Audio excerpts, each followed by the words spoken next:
ब्रह्मांड मतलब यूनिवर्स। आप जहाँ भी हैं, जिस भी अवस्था में हैं, आप पृथ्वी पर बाद में हैं, ब्रह्मांड में पहले हैं। मतलब आप पृथ्वी का हिस्सा बाद में हैं, पहले आप ब्रह्मांड का हिस्सा हैं।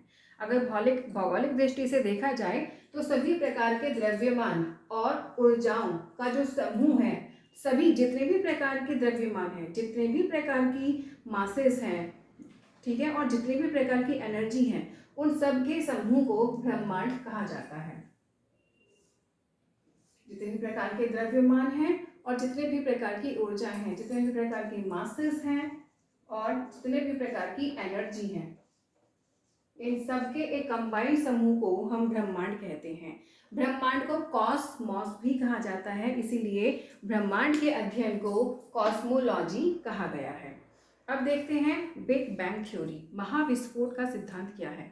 बेल्जियम के खगोलवेत्ता थे जिनका नाम था जॉन लैवेंटियर। इनके अनुसार समस्त ब्रह्मांड एक पिंड के रूप में था, जिसका तापमान मतलब जिसका टेम्परेचर भी बढ़ रहा था और जिसकी ग्रेविटेशनल फोर्स मतलब गुरुत्वाकर्षण बल भी बढ़ रहे थे।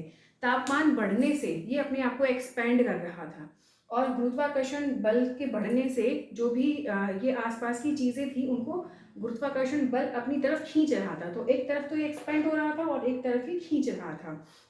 दो अलग अलग तरीके के बल एक ही पिंड पर लगने से लगभग 13.7 अरब वर्ष पहले एक महाविस्फोट हुआ और धीरे धीरे सभी आकाशीय पिंड बने।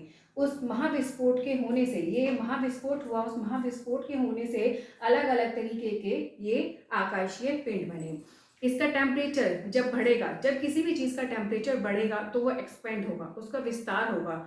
दूसरी तरफ जब ग्रेविटेशनल फोर्स चीज़ों को खींचेगा तो सभी चीज़ें इसके अंदर चली जाएंगी। जब सभी चीज़ें इसके अंदर चली गई तो इसने बाद में अपने आप को भी खींचना स्टार्ट कर दिया। तो मतलब ये संकुचित होने लगा, एक तरफ को एक्सपेंड हो रहा है, एक तरफ को संकुचित हो रहा है। दो तरीके के बल लगे जिसकी वजह से ये इसमें महाविस्फोट हो गया। इसी को हम बिग बैंग थ्योरी के नाम से जानते हैं।